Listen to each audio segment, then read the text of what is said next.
Good evening, friends. This side Rahul Magan here as a Group Chief Executive Officer, Treasury Consulting, and also a venture capitalist. As we speak, it is again 4:30 a.m. Singapore timing, which is precisely 2 hours away when the market is going to get open. And before I speak, let me remind you that like any other YouTube video, our YouTube video also having a dialog box. This dialog box is having a paragraph followed by a link. If you click on this link, then you would reach to the free groups by Treasury Consulting. So you can enjoy free groups which cover YouTube, Twitter, LinkedIn, WhatsApp, and a lot more.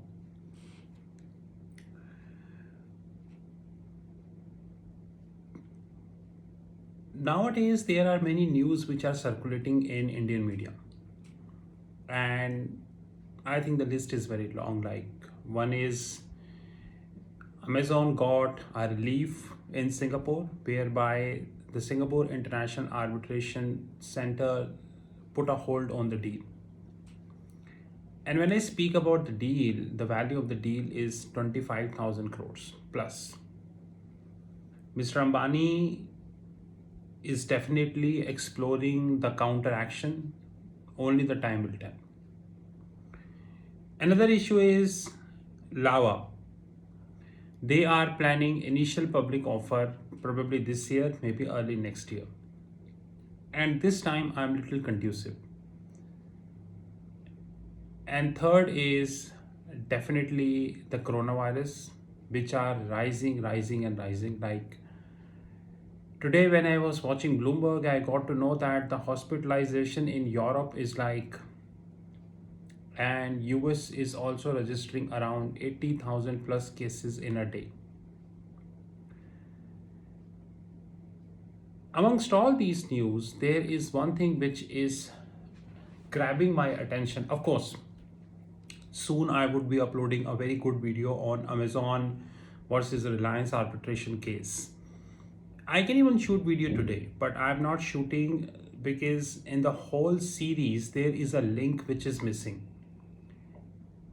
I'm not yet sure whether this link I will get on the Google, or maybe I need to visit the annual reports of Reliance India or maybe the Future Group India to get this link. But until otherwise I have this link, I cannot short that video because we are not like a Hindi media who can short videos without any facts. We speak facts.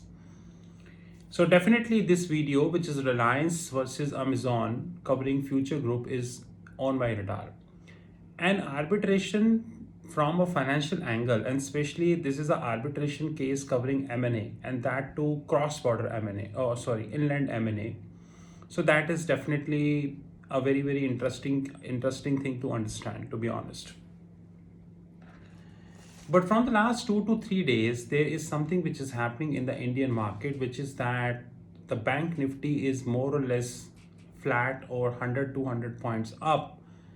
But Kotak Mahindra Bank is like,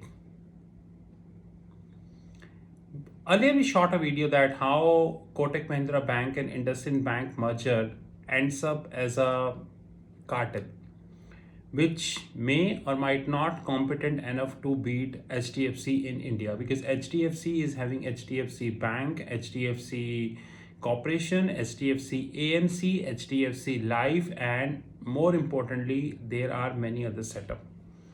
So whether this Kotak plus IndusInd setup would be able to beat that conglomerate, that's very difficult to understand as of now. But as I speak, I'm really thankful to the fact that Indian media and brokerage houses made me confirmed once again that reading business newspaper is a waste of time in 2020.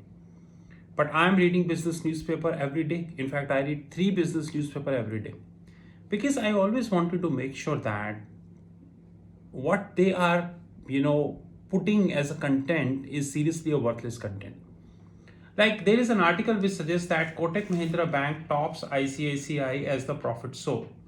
So as at September quarter, Kotak Mahindra Bank registered a profit of around 2184 crores, which is 2184 crores, which is around 27% increase on Y-on-Y basis. I'm very happy. Thank you very much. And many brokerage houses raised Kotak Mahindra some 1600, some 1500, some 1700, and one of them is neutral. I fail to understand when these brokerage houses will understand how the balance sheet look like, how the disclosures look like. If you look at the disclosures of Indian banks and compared with US banks, then you would get to know that disclosures are worthless. I know. It is like 2018 when I first spoke about SoftBank and many people laughed. And end result, what happened with SoftBank, everyone know. It's around 2018 when I first spoke about Yes Bank and many people laughed. And everyone know what happened to Yes Bank. And nowadays I'm speaking about the disclosures in the Indian bank and people are saying this person is talking about disclosures in Indian bank. By the way, one thing that reminds me before I proceed is that today on the Bloomberg I got an information, and that information is the Wirecard is now trying to sell the core business. It is the same Wirecard who was valued more than $1 billion by the market. It is the same Wirecard who was audited by a Big Four. It is the same Wirecard where a fraud of huge amount had happened. It is the same Wirecard who termed as Enron of Germany. Remember this. But when all these certifications were awarded to Wirecard, and any idiot at that point of time came in public domain and said that Wirecard is having an issue, I'm sure he must have criticized. So as me. And I'm very thankful that, to be honest, to the Hindi media that the way they disclose things, I just love it. So they're saying that last year the bank recorded a net profit of 1724 crores in the same quarter. The quarter earning beat the medium of 1340 according to the Bloomberg analyst. Excuse me. I think Hindi media forget to told me to tell to the people that the bank earnings are divided into two parts. I tell you. One is the earning from operations because they handle a large client base. And one is the treasury earnings. Although different economists of the globe are having different definition of treasury earning, but unanimous consensus is that the treasury earning is one of the important barometer as far as the bank earning is concerned. Like if I look at American banks, Goldman, JP, Citi, look at European banks, Standard Chartered, HSBC and all, they all valued on a parameter which is known as FICC.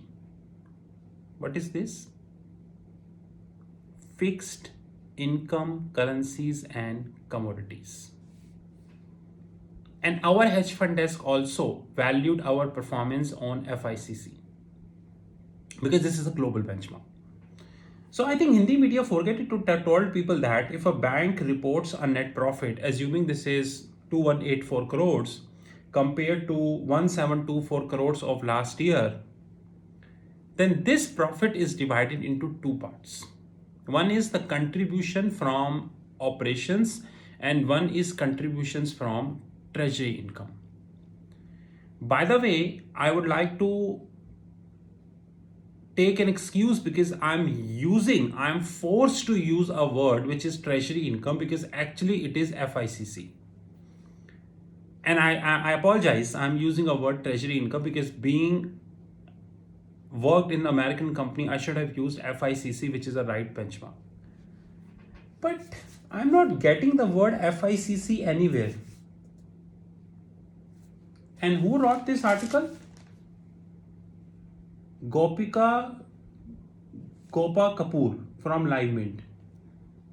I think she also forget it the FICC. No worries. This will continue to happen. No worries. No worries. So first thing is, when operators give hype to a stock, like nowadays happening in Kotak, people come and buy. Like today, one of my friend wrote to me on WhatsApp and said that I'm going to buy Kotak at 1500. I said no. But he was adamant that he wanted to buy Kotak. So I said, okay, if you wanted to buy, then buy. Then why you're calling me, right? Because my research is not yet done. My research is going on that if a bank disclosing some information that out of this profit, how much is the contribution of FICC and non-FICC. And by the way, this is not the only research we do. We need to understand that out of these two bifurcations, which one is going stronger or which one is going non-stronger or weaker. Because if FICC exam, I'm just taking a hypothetical example. Suppose out of this 2184 crores, FICC contribution is growing by 60%. I'm assuming. Then I am the most happiest man in the globe. And I would be the first person who would be buying Kotak. But what would if out of this 2184 crores, non-FICC is growing by 60% while FICC contribution is limited, then I need to think. Because I know this creates a phenomena which is known as retreat. What is retreat? Lots of examples. Like L&T. Due to some supernatural reasons, L&T came down closer to 900. Many people frightened in our fraternity, but Treasury Consulting always take all stocks after research. Forget media. And we were adamant that L&T will bounce back because our research suggests that. And from 900 to 980. And let government opens the front of defense. Many other defense PSUs, disinvestment is on the cards. Many shipping corporation PSUs, disinvestment on the cards. And I think L&T is well suited for that. And I'm sure the target which I have in my mind for L&T, it will breach very soon. So the question is research. So I think media forget to told what is treasury income and what is non-treasury income. Anyways, let's move further. So we got another article, and that really pleased me a lot. Because that really pushed me to a level that Rahul Magan knew nothing in finance. And everything is known to media. Okay. So according to this article, Kotak Mahindra Bank is reducing the loan book. And the loan book is shrank by 4% on Y-on-Y basis on September quarter compared to 1.9% decline in the previous quarter. I don't know why we are so fond of Y-on-Y when the right parameter is Q-on-Q. That I fail to understand. Rather, I have hardly seen any Indian bank disclosure made in such a way whereby they give disclosure YTD, year till date, MTD, month till date, QTD, quarter till date, PTD, period till date. All the young guns, those who are watching this video, they need to understand one thing very carefully, that globally banks are disclosing on 4 parameters. Whatever the item is. YTD, QTD, MTD and PTD. But India is the only exception, and especially Indian media, where people love Y-on-Y. Do you know why? Because in Y on Y terms, it is very easy to justify the growth. I'm not talking about Kotak Mahindra, be it any company. And Indian IT companies really love talking figure Y on Y for multiple reasons. Number one, rupee depreciation. Number two, the revenue part. And the most reluctant piece we are having in Indian companies is talking Q on Q, because they know on Q on Q basis, real picture come on the table. And most reluctant is Q and Q on constant basis. Example, what is Q and Q on constant basis? Assuming Indian rupee today, the last quarter ended 75, assuming today also we are assuming 75, this quarter end. So June quarter 75, September quarter also 75, or whatever the rate was. And then compare the growth, which is known as constant currency basis. You will rarely see anyone talk about constant currency basis when they declare the Indian IT company result. But young people do not know, that's more important. Neither they interested to know, nor media let them know, which is called Gandhi ji ke teen bandar. Neither I know, nor I am interested to know. And third bandar, neither media will allow us to know. So once again, here comes the loan book is declining. And I got some data, and the data is that the bank make provision of 368 crores, which is down 62% from the previous quarter, specific to COVID-19 and so on and so forth. Hey guys, in Basel 3, the world is at ECL, expected credit losses. Rather, US GAAP is at CECL, current expected credit losses. And do you know the surprising fact? This indicates that the lender asset quality is holding up well. Analyst at Jefferies India Private Limited noted. Jefferies India Private Limited is amongst the leading research firm we have in the globe. I think the analyst at Jefferies India Private Limited do not know what do you mean by ECL and CECL. In Bloomberg, we have a ticker called ANA. ANA stands for Analyst Recommendations. In Reuters, we have ticker called Estimates.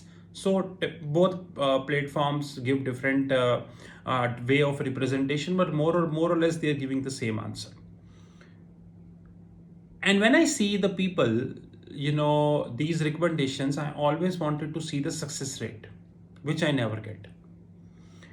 And now when I see the big names, now I have reached at a level that I have stopped reading these recommendations. Because I'm fully confirmed that the analysts, those who are sitting in these institutions, they are either asked to give recommendations or they give recommendations on obsolete knowledge which is not usable. But hard reality is people in the market see that some brokerage house gives 1600 plus to Kotak Mahindra, so let's buy. This creates a trap. And thousands of people ended up in this trap. The last 3 initial public offers happened in India. Just compare the listing price with the current price. You will get to know. SBI cards, the rate at it list and how much time it took to reach to that rate, everyone knew. So I'm literally not bothered about these. I once again would like to clarify my point, and that's more important, is that whenever we take position in a banking stock, there are 2 kind of positions that can be taken in a banking stock. Number one, for a short-term period, which is 1 day, 2 day, 3 day, we also take. In this, we don't do much research, but we do research. But when we take position in a banking stock for a long term, which we are soon going to take in one of the banking stocks, we do holistic research. And history is a witness that several times people invested in a banking stocks which never came to that level because research part was zero.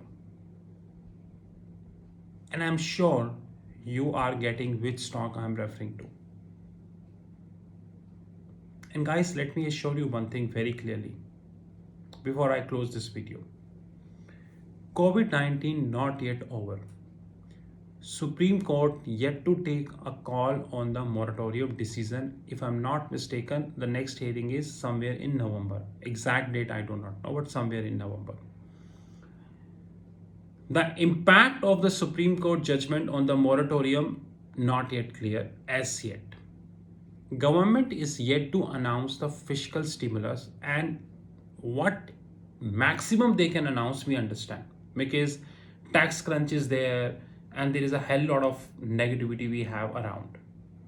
Last but not the least, the global markets are extremely panic mode, rather risk off mode. In fact, as I speak, the American indices, if I can clearly look at Bloomberg TV, the American indices are almost flat, if not negative.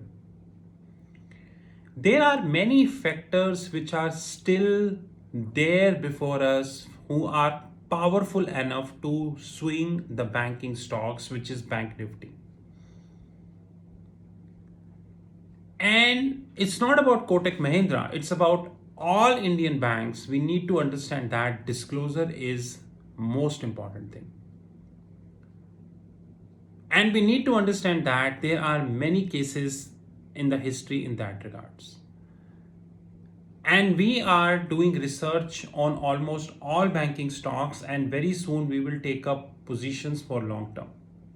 But guys, I want to tell you one thing very clear, that whatever would be the Supreme Court judgment on moratorium, this would not only have an impact on Indian banks, rather on the non-banking financial corporations as well. And the gravity of the impact is difficult to predict today because the judgment is yet to come. It's just like Vodafone. By the time Supreme Court not cleared the air, everything was hanging for Vodafone, but now things are clear that they need to pay this in 10 years. And I'm sure they pay. So the most important thing that we need to understand is that there are two important things. One is the value proposition and one is the hype. Choice is yours. You wanted to go ahead with value proposition or you wanted to go ahead with hype. I have decided I will go with value proposition. As simple as that. Because our desk never sold a single stock in loss till now. And we will not going to sell it. I know that Bharti Airtel, ITC, UPL, and there are many other such stocks who are being painted negatively by the media. But when I look at the annual report of these companies, I am getting a different feeling. So qualitatively, they are painted negatively. But I am happy that this time Airtel post very good result. Congratulations to Mr. Mittal for that. But if you look at numerically or quantitatively, then these companies will give you different picture versus being painted in the media. And that's more important. That is something which matters, which I always term the intrinsic value. Let's see how this shapes up. But one thing I'm pretty sure is that this winters in Southeast Asia, US and Europe would trigger many things. Many things. As simple as that. And this you will get to know about soon. That is. To conclude, be ready for consolidation. Be ready for, because no one really wishes to talk about the capital structure of a bank. No one really wishes to talk about the debt structure of the bank. No one really wishes to talk about the FICC structure of the bank. No one bothers about the debt profiling of the bank. and no one really bothers about the investment by institutional investors in that bank. And why do they bother? Because except few idiots like me, no one asks these questions in public. When there is a limited demand, there is a limited supply. But our YouTube channel will continue to have demand and supply both. That's it. That is the reason I always say to young people that whatever you being taught at MBA institutions and whatever is, the way market works are completely different. That is it. This is Rahul Magan from Treasury Consulting. You know our WhatsApp 9818485155. Before I close, let me tell to all Big Four partners. Sorry, Big Four partners. What have I? We know how to read a balance sheet. And we are not Wirecard. We are not Diwan Housing. We are not Yes Bank. Right? We are not PMC. We know how to read a bank balance sheet. Remember this very carefully. Okay? And Treasury Consulting is always keeping a very strict eye on the developments in the morning. 5 a.m. in the morning. That's it. And we are shooting a video. This is what we track. Okay, guys? So note one thing very carefully. If something which is not happening today, that doesn't mean it will not happen. Diwan Housing, Yes Bank, Wirecard, PMC Bank, Enron, US 2008 crisis, European bankruptcies, lots of examples. So young guns need to understand one thing very clearly, the difference between hype and value proposition. And that you need to learn yourself, because no MBA institution will tell you. Because they themselves do not know the difference between two. This is Rahul Magan from Treasury Consulting. You know our WhatsApp 9818485155. Lot of action on the cards. Have a great time, guys.